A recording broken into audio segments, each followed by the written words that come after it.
තෙරුවන් සරණයි දරුවෝ හැම දිනාටම. මම කාලෙකින් තමයි දැන් ඔබව මේ විදිහට ආමන්ත්‍රණය කරන්නේ.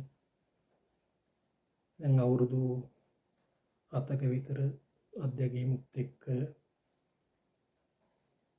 විශේෂයෙන් මගෙන් ආශිර්වාද ගත්ත පිරිසක් ඉන්න නිසාත් ඒ කියන්නේ මම මේ කරන සෙත් සාන්තිවල යහපත ප්‍රයෝජනය ගත්ත පිරිසක් ඉන්න නිසා ඒ විශ්වාසයත් ඒ සාක්ෂිත් එක්ක ඒ වගේම මගේ අත්දැකීමුත් එක්ක මාත් එක්ක සම්බන්ධ වෙන්න බැරි බොහෝ පිරිසක් ඉන්නවා. එයාට යම් පිහිටක් අවශ්‍ය වෙනවා වෙන්න පුළුවන්. ඉතින් ඒ නිසා මම තීරණය කළා මේ විදිහට මගේ අත්දැකීම් සහ මඟ පෙන්වීම් ලබලා දීලා යම් කිසි දුකකට පත් වෙලා ඉන්න යම් දරුවෙක් ඉන්නවා නම් එයාගේ ජීවිත ඒ දුකෙන් මිදලා යම් යහපතක් උදා කර ගැනීම සඳහා අවශ්‍ය කරන මඟ පෙන්වීමක් ලබා දෙන්න ඕනයි කියලා. ඉතින් ඒ අනුව තමයි අද මේ වීඩියෝ එක සිද්ධ කරන්නේ.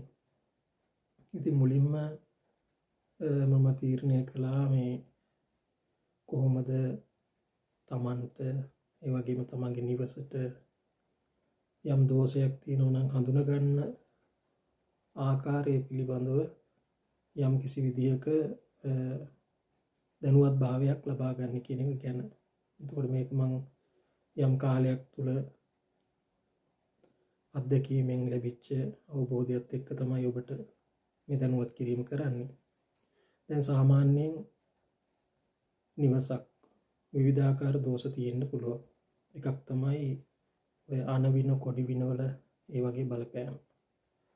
අනිත් එක එහෙමත් නැතුව යම් අමනුෂ්‍යයෙකුගේ බලපෑමක් ඒ වගේ දෙයක් තියන්නත් පුළුවන්. සමහර වෙලාවට ඒව නැති වුණත් ග්‍රහ දෝෂ වලින් වෙන බලපෑම් නිසා ජීවිතයේ සතුට දියුණුව අහිමි වෙලා විවිධ බාධක ඇති වෙනවා වෙන්නත් පුළුවන්. අනිත් එක තමයි දේව ශාප, දේව කෝප. අපි නොදැනුවත්ව ඒ වගේ දේවල් වලට ලක් වෙලා තියෙන්නත් පුළුවන්. ඊට අමතරව බාහිරව දෝෂ වගේ දේවල් ඒ වගේ බලපෑමුත් තියෙන්න පුළුවන්.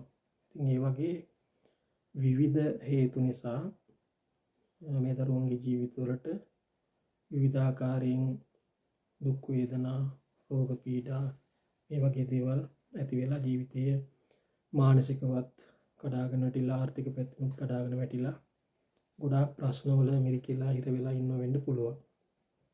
ඉතින් මේ වගේ බලපෑම් ජීවිතයට තියෙනකොට දැන් ඒව අඳුර ගන්න පුළුවන් යම්කිසි අවස්ථා කිහිපයක් තියෙනවා.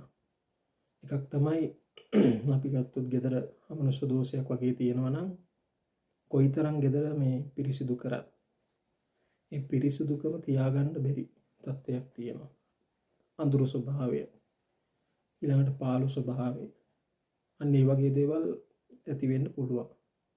ඊළඟට ආර්ථික පැත්තෙන් ගත්තත් කොයිතරම් මුදල් අදාළ Tamanට ලැබුණත් මොනයම් හෝ හේතුවක් අනවශ්‍ය බාහිර හේතුන් වගේ දේවල් ලෙතිලා ඒව Tamanගේ අහිමිවීමක් කොයිතරම් මුදල් ලැබුණත් ඒවා රඳව ගන්න බැරි, ප්‍රයෝජනවත් දේවකට යොදව ගන්න බැරි ඒ වගේ අවස්ථා දෙන්න පුළුවන්.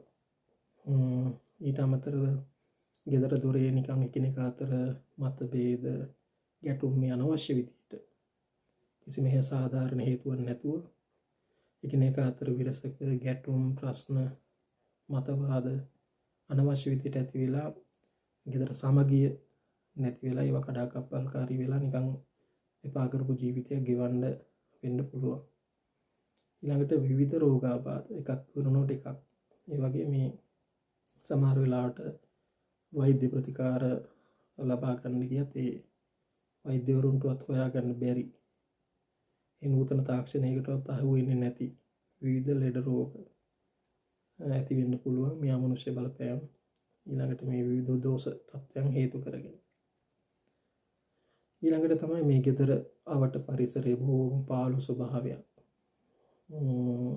නිකන් අඳුරු ස්වභාවයක්, පිරිසිදු කරන්න හිතෙන්නේ නැති ගතියක්, ඒ වගේ නිකන් අර ඒ වගේ තත්ත්වයන් ඊට පස්සේ වැඩක් කරන්න හිතෙන්නේ නැති ගති.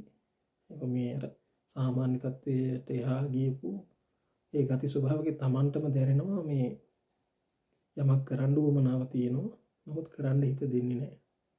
යමකට අත ගහන්න, යම් වැඩක් කරන්න එහෙම හිත දෙන්නේ නැති ගතියක් තියෙනවා. ඉතින් මෙන්න මේ වගේ විවිධාකාර හේතු සාධක අපිට මේ කියන්නේ දකින්න පුළුවන්. ඒ නිසා මේ තත්ත්වයන් හරියාකාරයෙන් තමන් දුකකටපත් වෙලා ඉන්න කෙනෙක් නිදන්නේ දුකේ වේදනාව. එතකොට පීඩනයකින් ඉන්න කෙනෙක් තමයි පීඩනයේ තරම දන්නේ. ඒ නිසා මේ පීඩනයෙන් දුකෙන් අත් මිදෙන්න ඒ පීඩනය මොන වගේ පැත්තකින්ද දුක කනගාටුව ඊළඟට මේ ප්‍රශ්නේ මොන වගේ පැත්තකින්ද ඇවිල්ලා තින්නේ කියන එක අඳුරගන්න පුළුවන්. මම මේ කියන්නේ සාමාන්‍ය එදිනදා ජීවිතයේ ප්‍රශ්න වලින් අපිට විසඳ ගන්න පුළුවන් ප්‍රශ්න ප්‍රමාණයක් තියෙනවා. ඒකට ඒවා අපි උත්සාහයෙන් වීර්යයෙන් ඒ ප්‍රශ්න निराකරණය කරගන්න ඕනේ. අර මේ වගේ නොපෙනෙන පැති වලින් අපිට ඇති වෙලා තියෙනවනේ යම් කිසි පීඩනයක්, මොනවා හරි කරදර බාධකයක්. අන්න ඒ වගේ පිහිටක් හොයන කෙනෙකුට අන්න ඒ දේවල් Tamanට මොන වගේ පැත්තෙන්ද ඇති වෙලා තියෙන්නේ කියන එක පිළිබඳව යම් කිසි වැටහීමක්, අවධානයක් ඇති කරගන්න. ඊළඟට ඒකට අවශ්‍ය කරන නිසි විසඳුම් එක පැත්තකින් තෙරුවන්ගේ ආශිර්වාදය ලබා ගන්න, විවිධ පින් දහම් කරලා තමන්ගේ ජීවිතය පිනෙන් පෝෂණය කරගන්න එක, ඊළඟට දෙවියන්ගේ ආශිර්වාදය ලබා ගන්න එක, ඊළඟට විවිධාකාරයෙන් අපිට ග්‍රහ බලපෑම් තියෙනවා නම් ඒවට නිසි ආකාරයෙන් විසඳුමක් ලබා ගන්න එක, නිවෙස් ආරක්ෂා කරගෙන ආරක්ෂාව කියන දේ අපි ඒවා හරි ආකාරයෙන් සිද්ධ කරගෙන ඒ වගේ දේවල් අපි හරි ආකාරයෙන් කරගත්තොත් අපිට මේ පීඩනයන්ගෙන්, මේ දුකෙන් යම් කිසි ප්‍රමාණයකට මිදලා සැනසීමක් ඇති කරගන්න පුළුවන්කම ලැබෙනවා. ඒ නිසා මේ පිළිබඳව මූලික වශයෙන් අර මම සඳහන් කළේ තමන් පීඩනයකින් ඉන්නවා නම් තමන්ට තමයි ඒක මුලින්ම දැනෙන්නේ. එතකොට ඒකට විසඳුමක් හොයන්නේ ඔබ. එතකොට ඒ විසඳුමක් හොයනකොට ඔබට තේරෙනවා මම මෙන්න මේ වගේ පීඩනයක තියෙන්නේ. එතකොට අපිට ඒක බාහිර පරිසරයෙන් පවා දැනෙනවා. එතකොට ඒ දැනෙන ස්වභාවය අනුව තමන්ට තීරණය කරගන්න පුළුවන් යම් ප්‍රමාණයකට මොන වගේ පීඩනයකට තමන් ලක් වෙලා තියෙන්නේ කියලා. එතකොට ඒකට අදාළව විසඳුම් හොයාගෙන ඒ දුකෙන් මිදෙන්න අපි කටයුතු කරන්න ඕනේ. ඒ නිසා මේ මූලිකව මම ඉදිරියේදී යම් පැහැදිලි කිරීම කරන්නම්. ඊට අමතරව මොනවා හරි දැනගන්න ඕන කාරණාවක් තියෙනවා නම් ඒ පිළිබඳව ඔබේ අදහස දක්වන්න. ඊට අනුරූපව මම ඒ කරුණු ඉදිරියේදී ගොනු කරලා ඔබට දක්වන්නම්. ඉතින් මූලික වශයෙන් කියන්න තියෙන්නේ යම් ආකාරයකට විශ්වාසයෙන් ඔබේ දුක, පීඩනය, මොනවා හරි වේදනාව, මේ ප්‍රශ්න ගැටලු වලට විසඳුමක් අවශ්‍ය නම් ඔබට යහපතක් උදා කර දෙන මාර්ගයක් පැහැදිලි කරලා යොමු කරලා දෙන්න පුළුවන්. ඉතින් ඒක ඔබ හැමදිනම දැනුවත් කිරීම සඳහා තමයි මම මේ වීඩියෝ එක සිද්ධ කරේ. ඒ නිසා ඔබට ඉදිරි කටයුතු සාර්ථක වෙන්න කියලා තෙරුවන් සරණින් ප්‍රාර්ථනා කරනවා. යහපතක් වේවා.